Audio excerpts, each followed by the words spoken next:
Hello and welcome to the Tillage Edge with me, Michael Hennessy. This is your regular update for all your tillage news and advice. A couple of weeks ago, we heard from a panel of experts on the ECT webinar who were chatting about reduced tillage systems and grass weed control. Last week, the second in the series of the webinar was aired. This episode focused on blackgrass control and how farmers were coping with the problems on farm. And we also heard from two ECT focused farmers about their experiences operating non-plough based systems. Gareth Culligan, a farmer from Louth who is practicing no-till system, gave his perspective on how to get the best from the system, and Michael Grace from North Kildare shared his experiences using a strip-till system. Both of these farms participated in an excellent questions and answer session, which is worth listening to again. Shay Phelan, a tillage specialist in Oak Park, chaired the questions and answer session, and in the first part was joined by Jimmy Staples, the ECT project advisor, Ivan Whitten, a tillage advisor in Kildare, and Michael Grace, the ECT farmer from Kildare. Shay first asked Michael, what was the biggest obstacles when converting from a plough-based system to a strip-till system? Well, it's not easy to establish crops in wet weather, but that aside, because we went from maybe 70% of one crop, which was wheat, to spreading out the workload throughout the year with a rotation, it kind of has balanced out. I wouldn't. Yes, there was ups and downs, but I don't look at it that way anymore. It's just a completely different way of operating now, and compared to what we used to do. And in terms of that, I mean, flexibility is probably the key thing that you have to. So have you fixed? You talked to Ivan there about your rotation, but it does have to be flexible given the system you're in. Would that be fair to say? It does, yeah. No, you can't set it in stone. You have to be able to change plans at short notice, maybe, or maybe leave a field until the springtime if weather's not right, because there is a downside. It's not as forgiving as maybe a plough-based system if you get wet conditions after sowing. It's fairly tolerant now, don't get me wrong, but it can leave you with patchy fields. So we've kind of learned over the years what you can and can't get away with, and so you just have to be a little bit flexible. Yeah, so it's more of a system approach rather than just fixating on anything, be it the drill, be it the rotation. So you have to be a bit more flexible, I suppose, than people would be in a plough-based system, I suppose. Yeah. Also, if a crop ends up with a heavy infestation of broom or something, you kind of have to plan your next crop around it. It does happen parts of fields maybe that it's still happening. You know, you think you're getting on top of it in the field, and just whatever, Mother Nature just surprises you then, and you have, you know, if you don't get around to rogan everything, you might have to change your plans that way too. So.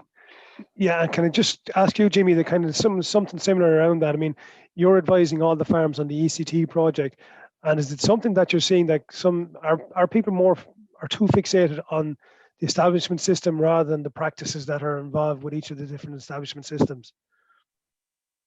Yeah, I think it's sort of a question I get an awful lot is, you know, what's the best way? Like, should I be ploughing or should I be using a cultivator, or what should I be doing? And I think people do get a little bit hung up on the machinery side of things and how do I go about cultivating or whatever. Like, I think a lot of it comes back to what Michael is saying. It's like to getting rotation right, getting your soil fertility right, getting all those different management aspects of your system in place and getting them right. They're far more important than actually maybe fixating. Obviously, you have to get a crop established, and you need to get a good crop established in order to make a few pound. But I think there's a lot more to it than just the actual how you're establishing your crop. Definitely, yeah.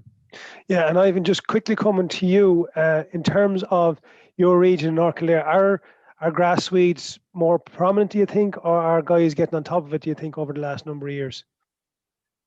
Shay, I suppose the farmers that have oilseed rape and beans in a rotation, they're helping to actually spread the workload and stay on top of grassweed issues. But where we're on heavy ground and continuous weeds, grass weeds, in particular brome, can be, and still is, an issue out there. So look, but year on year, look, depends on the year and depends on the percentage of winter cereals it's got in the back end, and particularly winter wheat, where you have brome an issue, like where you can get pre-emergence in there and then come back in the spring then with Broadway Star or Pacifica to try and tidy up that brome if there's a problem. I suppose looking forward, hybrid rye has been brought into the equation there in North Kildare as well, along with oilseed rape and beans. So that would be a help because you can use Broadway Star there in the spring to control the brome as well. So. So it's rotation is allowing you more options as well, isn't it? Yeah, flexibility. Yeah, and coming back to you, Michael, I mean, you made the point there when I even asked you the question about your use of herbicides, and you were kind of saying that, you know, you use pre-emerge and post-emerge, but you wouldn't rely exclusively on herbicide control. You're using other measures, and the arable margin is one. And is it fair to say you're happy with the arable margin, the other control measures you're putting in place? The arable margin has worked well. I never had one before. I was in the project, and it just keeps once you top it, it keeps the broom is always kind of in the ditch and it just keeps it away from the crop. It's much easier to keep a headland clean, I feel. Particularly if you have a problem, I'd recommend anyone give it a go. I know it takes up a bit of takes up productive land, but I wouldn't go back now. I'd keep the one I have and probably sow more. That's my plan. And I mean, you top it continuously then during the summer, I presume, and stop seed return going to those areas, I presume. I would top it maybe every month this time of year. When the growth is at its heaviest. But yeah, you try to stop the grass seeding out. Jimmy, just coming back to you then as well, from the point of view of the different control measures, should guys be out there trying to identify grass weeds now, or when is the best time to try and identify the grass weeds and put control strategies in place? Yeah, I think now is a great time because the heads will be out on all these grasses, and generally they're going to be above the crop regardless of whether you have a winter barley or winter wheat or what it is. And it's a great time because when they're headed out, it's probably the easiest time to control them. You still have control options with some of them, like Rogan and things like that are there, where you have small numbers. Rogan is some of the best time and the best money you can spend because it'll prevent seed return, which is key to prevent these from being problems going on forward. So I suppose just something I've noticed this year, and I've been in crops, particularly winter barley, where the final spray has gone on and the gate is closed, and maybe lads have been in the crops in the weeks, and I've come across cases where you're finding canary grass shooting up above it and things like that. And this time is really important time to get back into crops. Don't just close the gate once the work is finished. Walking your crops at this time of the year, coming up to harvest time, can be some of the best time you'll spend in your crops. And are guys finding difficulty identifying the different weeds? And if they are, what can they do? Yeah, sure. Look, some of them are. Took me a long time. There's so many of them out there as well. It took me a while to get my head around it too. And there's a lot of different. It's not just brome and wild oats. Like there's canary grass, blackgrass, ras-tailed fescue. I could go on and on. There's some great information online now. We've produced a series of videos which will help people to identify them as well. And there's some great resources in the UK as well. Some of the websites have really good material on grass weed identification, so they're worth looking at. In the next part, Shay and Jimmy was joined by John Brophy, a tillage advisor in Louth, and Gareth Culligan, the ECT focused farmer from Louth. Shay first asked Gareth about the main challenges he encountered when changing to a no-till system. Look at patience. You just had to wait for the right conditions to get the drill out, and that was at the start. But then the system, the whole management of it was a whole different learning curve. You couldn't just go out and when you had a proper rotation, things were very easy. Were easier to walk.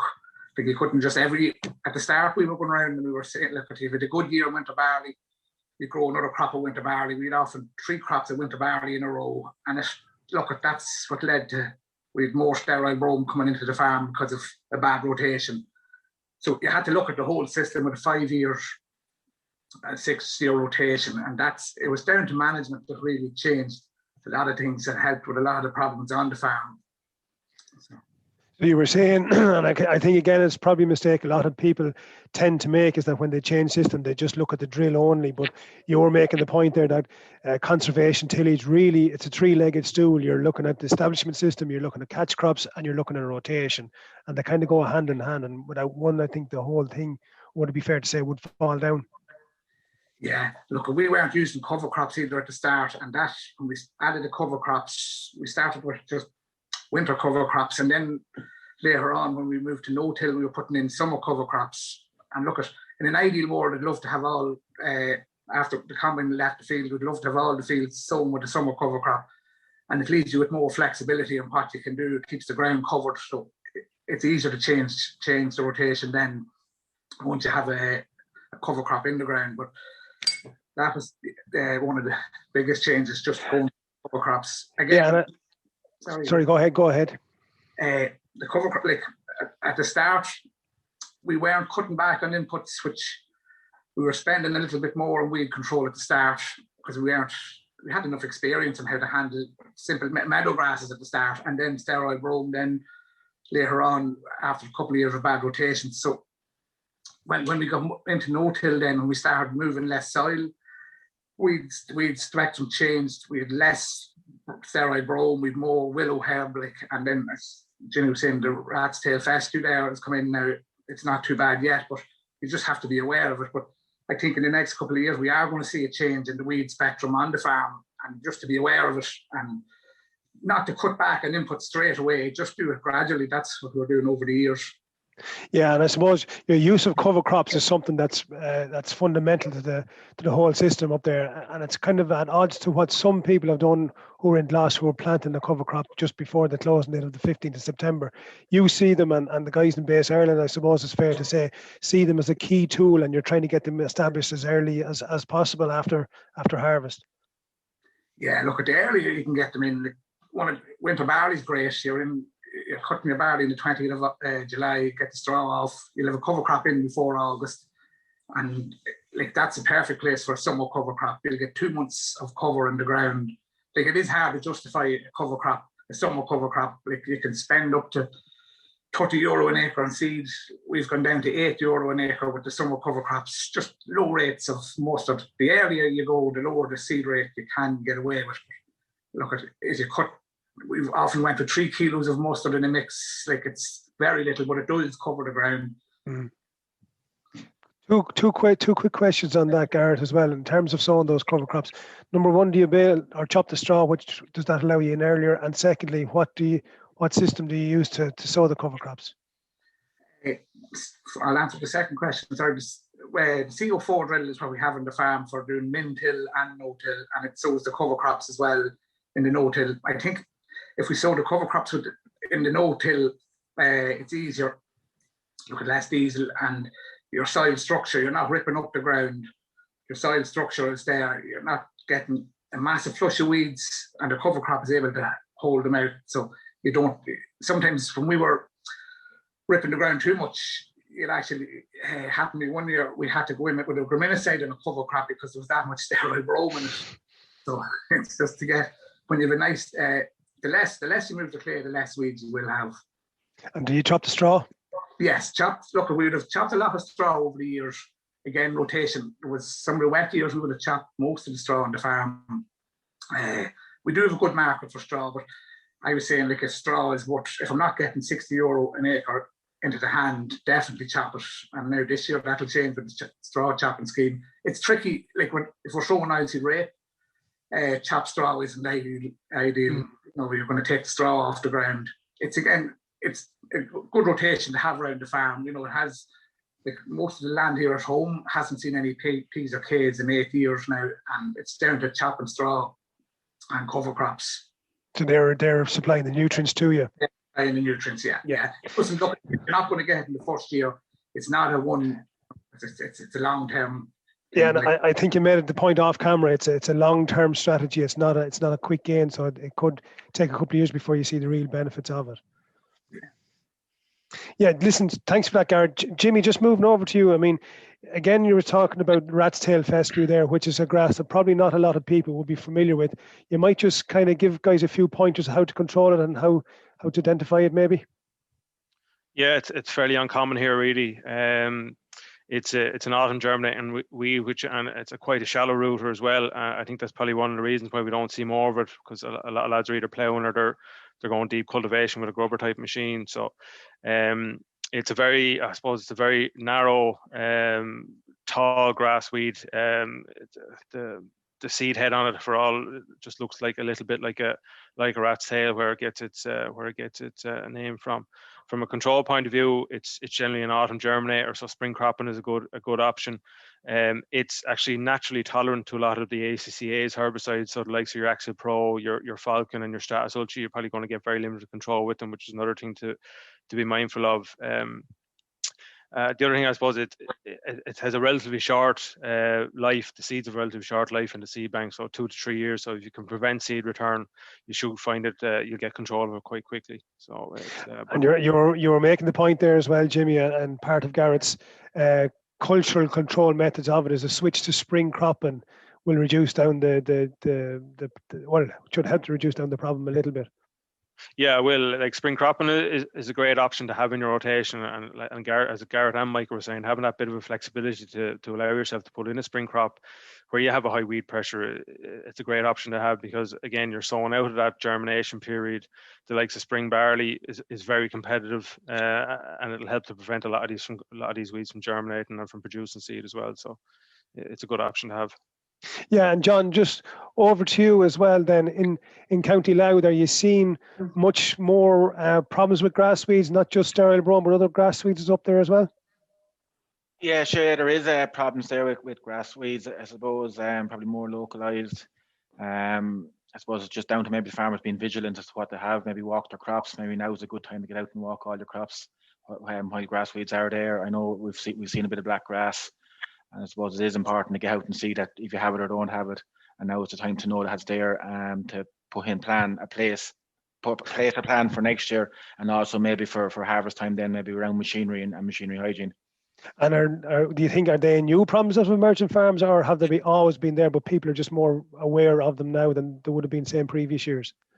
It's hard to say. It's new problems to some extent, but probably have been there maybe in the past, but maybe people haven't been aware of it. Maybe in the past, maybe difficulty to identify weeds. Just maybe the weather this year seems to have maybe showed up the problem maybe a bit more, and maybe just that quick growth earlier there in the summer or late spring. In the final part of the webinar, Conor O'Callaghan, a tillage advisor from Dublin, joined the rest of the panel: Jimmy, Gareth, Michael, John, and Ivan. Shay first started by asking Jimmy about the distribution of blackgrass around the country. We did a survey. We tried to do a survey last winter just to try and get a handle on how much blackgrass is in the country and whereabouts in the country it is. And Conor is probably in the worst affected area. The northeast, or North Dublin, Louth, and Meath would definitely have the highest level of case or populations that we're aware of. There's a problem there around sort of East Cork, down that way, up or down around Clonmel and Tipperary. Kildare has its fair share of it as well. We've come across another few cases here in Wexford too this year, and I think this year just seems to be a grassweed year. Like every day I'm getting another phone call now about a population of blackgrass that's showing up in the field that it wasn't there last year, it wasn't there the year before, whatever it was. So it's very hard to get a handle on the exact numbers, because unfortunately there's probably a combination of things. Some people just aren't aware of it. Some people don't know how to identify it. Some people know it's there and they don't want to admit it. And some lads are just continue on regardless, even though you can see it. You might even see it from the road, if you know what I mean. So there's, I think we're only seeing the tip of the iceberg when it comes to the number of confirmed cases. I think there's an awful lot more of it around the country. And would you be thinking that it's a new problem, or has it been there for a while, do you think? I'd say it's going on a while. You take our farmer from Waterford there who's involved in the project. He's had it since 2012, and I suppose he's a good example. Maybe you see something and you're not familiar with it and you don't think a whole lot of it, and it takes a few years to realize what it is, and it gets to the case where, in his case, probably winter cropping wasn't viable. So I'd say there's a number of cases going around since 2012, but some of the cases I've been in the last few weeks, even, like some of them are long term. They're there 3, 4, 5 years, and then there's other lads who are actually they're only after spotting it this year for the first time, and you can tell by the numbers in the field that this is a relatively new case. So it's actually still being spread around the place as well. So, just from the point of view of blackgrass, Jimmy, I mean, Conor is at pains to point out there that it's not just herbicides alone that are going to control this problem. It's a full farm plan that's going to manage this problem, and maybe not even eradicate it.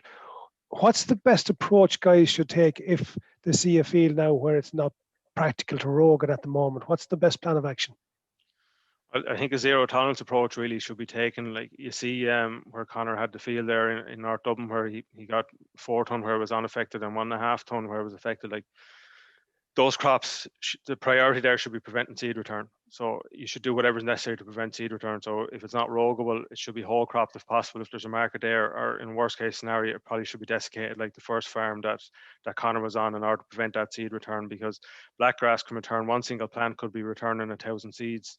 You have 10 plants per metre squared across a hectare land, you're looking at a million seeds returned. You know, its ability to produce seed and to become a problem very quickly is massive. So number one is early identification. Preventing seed return will be the first thing, and then going after that, then like in some cases where we saw, we'd probably be saying put it into grass and manage it that way for a few years in order to get the levels down. Some lads don't want to do that for a number of different reasons, which is fair enough. So moving to spring cropping has been shown. If you look at some of the research in the UK, spring cropping has been shown to reduce levels of blackgrass by up to between 80 and 90% just by moving to spring cropping in one season. But I suppose the key thing is you need to have about 97% control of blackgrass year on year in order to prevent the populations from increasing. And that's not going to be done by one single or even two measures. You're looking at a combination of 2 and 3 culture controls, and then depending on what the resistance profile of the blackgrass is, having a planned herbicide strategy to help you top up that control and get the maximum control. And Conor mentioned a fairly astounding figure there, Jimmy, of €1,900 a hectare, which has cost one of his farmers to date. And that's not a finalised figure. Is that pretty typical of what they're seeing in the UK or around other parts of Ireland? Yeah, I think if you break it down, like you're looking at the 1.5 ton, the 2.5 ton reduction in winter wheat. You look at, he had to leave that fallow for a year. You even compare that to growing a crop of spring barley. There's a serious reduction in income. Stale seed beds, while relatively cheap, he's done 4 of them in 1 year. They were costing probably 30 odd euro an acre just to establish a stale seed bed. He's putting in winter oilseed rape. Like, he's going to have to manage this year on year until he gets to a case where he thinks he's probably going to have to manage this for the rest of his life. Really, it's very hard to get fully on top of it unless you're absolutely preventing 100% seed return.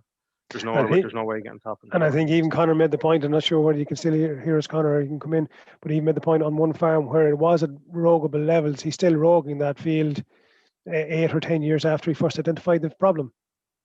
Yeah, and that's the management thing. Like, you just have to stay on it. One misstep or one missed opportunity to get control will set you back a year or 2 years from a control point of view. So it's very, very, very important to keep on top of that management, to be able to rogue out those plants, because maybe a lot of those farmers didn't have herbicide resistance on those farms, but that doesn't mean to say that those populations won't develop resistance. Like, if we've learned anything from the UK, there's over 90% of samples over there have ALS resistance now at this stage, and that's developing, that's increasing every year, if you know what I mean. So just because you have a susceptible population to a lot of the chemistry, you need to sort of protect the chemistry that you have there and be very, very mindful of what you're doing. Your rotation is key, alternating herbicides. There's a huge amount to think about and to remember when it comes to controlling this stuff. And it's not simple, and it's not a 1 year fix. And I presume key to all of this is farm hygiene, in terms of what machinery comes in and goes out, and seed and on all that, and catch crops. I mean, we've even seen here in Oak Park this year where we've brought in a seed mixture that has contained blackgrass. So it's taking a farm hygiene approach, a whole farm hygiene approach is crucial to the whole thing. Yeah, absolutely. So, like, it's more than just it's everything. I suppose anything that's coming on your farm, you need to treat it as if it could be potentially introduce not just blackgrass, but any type of grass weed or other weeds into your farm. So whether it be if you're importing seed, if you're even home saving seed, be very careful where you're home saving seed from. You want to be sure you have a clean field. I think machinery is probably two of the biggest things. You've combines and balers, and I think in particular big square balers. And I'd say we have an awful lot of farmers who are on here listening to this, and they could probably say big square baler was responsible for bringing a certain grass weed onto their farm. And I'm getting it every week. I'm hearing of a new case where a baler or a piece of machinery is the culprit for bringing a grass weed onto a farm. Which is probably slightly unfair to the contractor, because they don't know going through a field whether it's there or not in the first place. So they're being blamed probably unfairly in many cases for spreading the problem, because they're not aware of it. Yeah, that's a lot of it too. Like, the big square baler's only coming in after the crop is cut. He don't know what was in that field before he arrived in it. I suppose the onus was probably on the farmer really to make people aware of what the problem is, if there was a problem grass weed in the farm. You need to be. It's easy for me to say it now, and the sun's shining out there, but cleaning down these machines before they leave the field is really, really important when it comes to preventing the spread of these weeds. Okay, just a couple of questions just to move it around, Jimmy. Thanks for that. Just Michael, on your farm, question here from Jeremy: are you finding that the margins are creating problems with the crows, that they're able to break down barley and get into winter barley easy? Not any more than they would anyway. They're well able to make their way in, regardless of whether there's a margin there or not. So no, it doesn't cause any issues that way. And to Gareth, in your experience where you have oilseed rape in your rotation, what's the best cover crops to use? I presume mustards you have to be very careful where you put mustards in those rotations.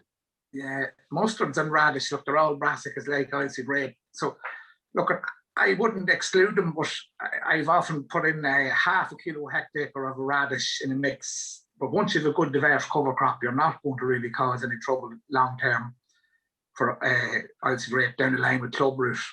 It happened years ago with we sowed a headland with spring rape just as a cover crop. We were sowing spring.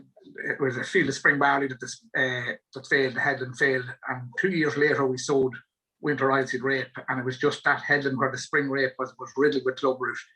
But that was just a single species on its own. So I think once you have a bit of diversity, you're going to, you're stepping away from the soil problems, soil-borne disease problems. Thanks for that, Gareth. Jimmy, as you can imagine, Blackgrass is kind of dominating the questions that are coming in at the moment. So a couple of questions here are kind of along similar themes.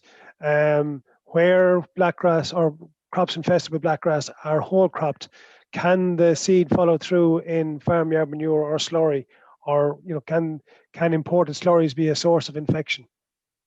I should look at it's very hard to say for certain whether blackgrass seeds are going to survive through the whole cropping process, the fermentation in the pit, and then through the rumen as well. It's not uncommon for the likes of dock seeds and stuff to survive through that. I haven't seen any research to say yay or nay either way. So I couldn't comment for 100% either way. But look, if you're getting straw into your farm and it's coming from a farm where there's blackgrass, it's going to survive in the bedding. And potentially it's going to go out in the farmyard manure. So it's I suppose really being aware of where you're taking in these products from. Is there the potential for blackgrass to be in them? And if there is, you have to be aware that you're taking a risk importing them. But I suppose like a lot of maybe tillage farmers, if you're selling dung, if you're selling straw and you're wanting to take in dung, try and take dung back from the farm where you sold the straw to, so you're guaranteed it's clean, for instance. From a whole crop point of view, if you're whole cropping winter wheat, there is a chance that some of the seeds may be viable and may survive. Whereas with winter barley, you're cutting it that little bit early, you probably will have viable seeds in that whole crop. But again, whether they're going to last through the fermentation process in the pit and then through the rumen of the animal that's digesting it, I couldn't give you a solid answer on that. Okay, and two last questions are kind of a similar question. How likely is it that blackgrass survive from imported seed, be it red label seed or bird seed mixtures or those type of things? I should look. If we're importing red label seed, it's in the legislation. There's a tolerance for grass weeds in those seed lots. So there's a tolerance. It doesn't matter whether it's blackgrass or brown, whatever it is, but there's a tolerance written into the requirements or whatever. So it's possible, like unless you can actually go out and find the weed in the row after sowing, you can't tell for sure 100% either way whether it came in or not. Like you really need to find it that year it came in to be able to say for sure whether it came in the seed or it came in another way. So the potential is there. Again, it comes back to being aware of where your seeds is coming from. Like the AS3A and the seed trade here are very good. There's a zero tolerance for all these weeds. I think that's a very, very important thing to remember. Like if you're getting native Irish seed, there should be no possibility of any of these weeds coming in really. But it's when you're importing maybe red label seed from the UK or whatever, it's just very important to be aware of that there is potentially the potential for blackgrass or other weed seeds to be in those seed lots. Okay, and Conor, I think you've swatched seeds there with Ivan, yeah. Yeah, and after technology has let me down, but you've zoomed into Ivan's office, I see. Just a quick question for you: just how difficult was it for farmers to implement the strategies that you designed for them on the farms? Did it take a lot of convincing, or did they just go ahead and do it? Well, basically, they saw the problem that blackgrass could inflict on them. So with what they saw could happen from other farms, it was a no-brainer to them that they had to do something, and they had to act. They had to act fast. They had to act fast, have a zero tolerance approach. And the big thing is identify the weed. If at all you're suspicious or you think you may have blackgrass, just pick up the phone and either ring your advisor or ring Jimmy or ring myself to come out and identify it, get the seed tested, and then put the plan in place. Because there's no point bolting the door and the horse gone, because I've had farmers that had to put fields back into grass. It was the only answer. So it's the quick, get out there, get it identified quick, put the plan in place, get the seed tested, and go from there. And one final question. I know we're gone slightly over time now, but how important was it to get the blackgrass tested to know which herbicides worked on it? Because people tend to rely on herbicides, but it's a whole strategy approach rather than just a herbicide. But resistance testing is key. It's key, and VJ and David and Jimmy below in Oak Park are doing great work with the seed testing. We get them the good viable. It's a key, very important to make sure that we get the good viable seeds for the test, and that's where we come in as to collect the samples, or the farmer can collect the sample and send them down there to get the profile of the population that you have in the field, and then you put your plan in place going forward then from the following spring after the seed has been tested. And then we put your 5 to 6 year or even further plan in place of alternating the chemistries, come up with the different strategies of what we can use to hopefully, between IPM strategy and chemical control, to reduce the levels of blackgrass and stop it spreading and stop it becoming a major problem. Okay, thanks for that, Conor. Jimmy, last word to you then. In terms of the ECT project, where do we go from here in terms of grass weed control? I think what we're seeing on some of the farms, we're seeing it's very positive. We're definitely seeing, look, regardless of what your establishment system is, grass weed control is achievable in a practical way, and a lot of it is to do, as Gareth and Michael both say, it's improving knowledge, it's increasing awareness, it's the management, it's been on it the whole time. There's no real room for let up on it, but it is very achievable. And I would say anybody who has a question and it mightn't have been answered today, or if there was something that they want to discuss, just pick up the phone. My contact details are all on the website. If there's something they want to discuss, it doesn't matter what it's about, just give me a ring or send me an email, and I'll do my best to have a chat with you about that. So that's it for the Tillage Edge, and my thanks to Shay and all the panel, especially the farmers, Michael and Gareth, for the contribution. The full webinar with videos from the farms can be viewed on the Teagasc Crops YouTube page. The final ECT webinar takes place on Tuesday, July the 6th at 11:30 a.m. It centres around farmers in the south, with a focus on Italian ryegrass, blackgrass and bromes, and hears from those farmers who are practicing plough, min-till and no-till systems. So finally, don't forget, if you like this podcast, then recommend it to a friend or colleague, and as always, review and subscribe on Apple Podcast or Spotify so you never miss an episode, and for more information go to teagasc.ie. I'm Michael Hennessy. Thanks for listening. I'll be back next week with more tillage news and advice.